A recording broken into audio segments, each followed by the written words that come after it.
ආයිබෝවන්. අද අපි කතා කරමු මේ IP කැමරා, ඒ කියන්නේ අන්තර්ජාලයට සම්බන්ධ CCTV කැමරා ගැන. විශේෂයෙන්ම ඒවයි ආරක්ෂාව අර කොහොමද හැක් වෙන්න පුළුවන් කියන කාරණාව ගැන. මේක දැන් ගොඩක් වැදගත් මාතෘකාවක්. මොකද හැමතැනම දැන් කැමරානේ. හරියට හරි. අපිට මේකට පදනම් වෙන්නේ YouTube වීඩියෝ එකක්. ඒකේ තියෙන ප්‍රායෝගික උදාහරණ එහෙම. ඉතින් අපි අරුමන තමයි මේකේ තියෙන දුර්වලතා මොනවද? කොහොමද ආරක්ෂා වෙන්නේ කියලා පොඩ්ඩක් ගැඹුරින් බලන එක. ඒක හොඳයි. මොකද කැමරාවක් පාලනය කරනවා කියන්නේ හරහා ලැබෙන තොරතුරු පාලනය කරනවා කියන එක නේ. ඒක වීදියේක වෙන්න පුළුවන්, ගෙදරක වෙන්න පුළුවන් ලොකු බලයක් ඒක. ඉතින් කොහොමද මේ ප්‍රහාරය එල්ල වෙන්නේ? මූලාශ්‍රයේ කියන විදිහට අර ලොකුම කාරණයක් තමයි ගොඩක් අය අර ඩිෆෝල්ට් පාස්වර්ඩ්ස් පාවිච්චි කරන එක නේද? අනිවාර්යෙන්ම. ඒක තමයි අංකයේ දොරටුව. වීඩියෝ එකේ පෙන්නනවා නේද? අර Nmap වගේ ටූල් එකක්. ඕ නෙට්වර්ක් ස්කැනර් එකක්. ඒකෙන් ජාලයක් ස්කෑන් කරලා හික් විෂන් වගේ කැමරා සමහරවට වෙන නමකින් තිබුණත් හොයාගන්න විදිය. ඊට පස්සේ පෝට්ස් බලන ආරේද? අර RTSP එන පෝට් එක 554 වගේ. ඔව් RTSP කියන්නේ රියල් ටයිම් ස්ට්‍රීම් එකටනේ. ඉතින් ඒකට අදාළ පෝට් එක සාමාන්‍යයෙන් 554. ඒක විවෘතද කියලා බලනවා. ඊට පස්සේ ඉතින් හරිම සරලයි වගේ නේද? VLC වගේ ප්ලේයර් එකකින්. ඔව්. කැමරාවේ IP එකයි අර පෝට් එකයි දාලා යූසර් නේම් එක, ඇඩ්මින්, පාස්වර්ඩ් එක හිස්ව තිබ්බත් එහෙම ඇක්සස් කරන්න පුළුවන්ද? පුදුම විදියට ඔව් ගොඩක් වෙලාවට ඕක වැඩ. ඩිෆෝල්ට් සෙටින්ග්ස් විනාශ කරලා නැත්තම් ඕක තමයි වෙන්නේ. ඒත් හැම වෙලේම ඩිෆෝල්ට් එක වැඩ නැහැනේ. එතකොට තමයි අර කැමරා රැඩාර් වගේ ටූල්ස් එන්නේ.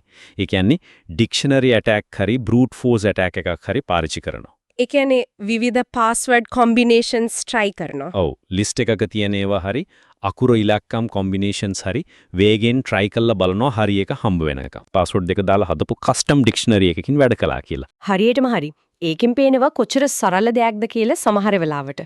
හැබැයි මේක කියන්න ඕනේ මූලාශ්‍රයේත් කියනවා මේවා ඉගෙන ගන්නේ ආරක්ෂාවට මිසක් වැරදි දේවල් කරන්න නෙවෙයි කියන එක. ඒකනම් අනිවාර්යෙන්ම නීති විරෝධී වැඩ මේවා අනුන්ගේ කැමරාවලට බලෙන් යන්න උත්සාහ කරන එක වැරදි වගේම දඬුවම් ලැබිය හැකි වරදක්. ආරක්ෂාවට කරන්න ඕන දේවල්ුත් ඒක කියනවා නේද? ඔව්. ප්‍රධානම දේ ශක්තිමත් පාස්වර්ඩ් එකක් දාන එක. අනුමාන කරන්න බැරි එකක්.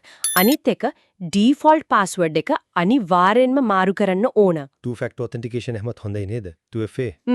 ඒකත් ලොකු ආරක්ෂාවක්. ඒ වගේම අන්තර්ජාලයෙන් හැමෝටම පේන්න කැමරාව තියන්නේ නැතුව ඇක්සස් එක ලිමිට් කරන එක. ෂෝඩාන් වගේ සයිට් වලින් හොයාගන්න බැරි වෙන්නත් වැඩ කරන්න පුළුවන් කිව්වා නේද? ඔව්. ඒකටත් ක්‍රම තියෙනවා. අර OTW Occupy the Web එක කරපු සාකච්ඡාව ගැනත් කියනවා.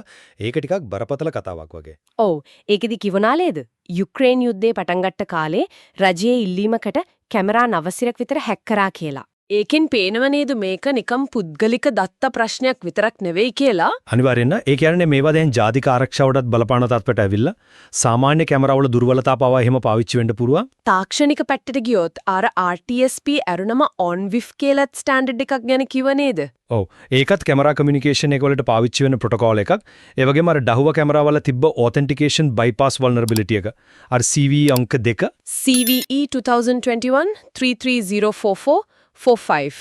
ඒකෙදි මොකක්ද උනේ? ඒකෙදි වෙලා තියෙන්නේ නෙට්වර්ක් එක ඇතුලෙන් එන රික්වෙස්ට් එකක් වගේ පෙන්නලා. ඒ කියන්නේ අර 127.0.0.1 IP එක පාවිච්චි කරලා පාස්වර්ඩ් එකක් නැතුවම සිස්ටම් එකට ඇක්සස් කරන්න පුළුවන් වෙලා තියෙනවා. ඒ කියන්නේ නෙට්වර්ක් එක ඇතුළට ආවොත් තවත් ලේසි. ඔව්. මේ වගේ දේවල් විශේෂයෙන් අර චීන නිෂ්පාදන වන හික්විෂන් ඩහුවවල තියෙන නිසා සමහරව අහනවා මේවා හිතාමතා දාපුවද කියලා. මූලාශ්‍රයත් ඒක මතයක් විදිහට ඉදිරිපත් කරනවා. සමහර රටවල් මේවා තහනම් කරලා තියෙනවානේ. ඕ ඒ කාරණයක් එක්ක මේක තවත් සංකීර්ණ වෙනවා. OTV කියන අනිත් කාරණේත් වැදගත්. අර ටූල් එකක් පාවිච්චි කරලා හැක් කරන්න හැටි ඉගෙන ගන්නවට වඩා පිටිපස්සේ තියෙන ටෙක්නොලොජි එක, ඒ කියන්නේ RTSP, HTTP, ports, protocols වගේ දේවල් තේරුම් ගන්න එක වටිනවා කියන එක. අයියේ මොකද එක vulnerability එකක් fix කළාම අර tool එක වැඩක් නැති වෙන්න පුළුවන්. ඒ technology එක තේරුනොත් අලුත් ක්‍රම හොයාගන්න ආරක්ෂාවෙන් හිතන්න පුළුවන්කම ලැබෙනවා. ඒක තමයි වැදගත්. හරි. ඉතින් අපි මේ කතා කරපු දේවල් වලින් පේනවා IP කැමරාවල ආරක්ෂාව ගැන ගොඩාක් හිතන්න දේවල් තියෙනවා කියලා. ඔව් සරල default password ප්‍රශ්න වලින් නම් සංකීර්ණ vulnerabilities දක්වා. ඉතින් මේ මූලාශ්‍රය ඇසුරෙන් අපි දැක්ක කොහොමද මේවට ප්‍රහාර එල්ල වෙන්නේ, ආරක්ෂා වෙන්නේ කොහොමද කියන එක ගැන යම් අදහසක් ආවා. අවසාන වශයෙන් පොඩක් හිතන්න දෙයක් අපි වටේ තියෙන මේ කැමරා ප්‍රමාණය දවසින් දවස වැඩි වෙනවා. ඉතින් මේ වගේ සමහර විට හරිම සරලව ප්‍රයෝජනෙට ගන්න පුළුවන් දුර්වලතා නිසා අපේ පෞද්ගලිකත්වයට විතරක් නෙමෙයි සමස්ත සමාජයේම ආරක්ෂාවට කොයි වගේ බලපෑමක් වෙන්න පුළුවන්ද?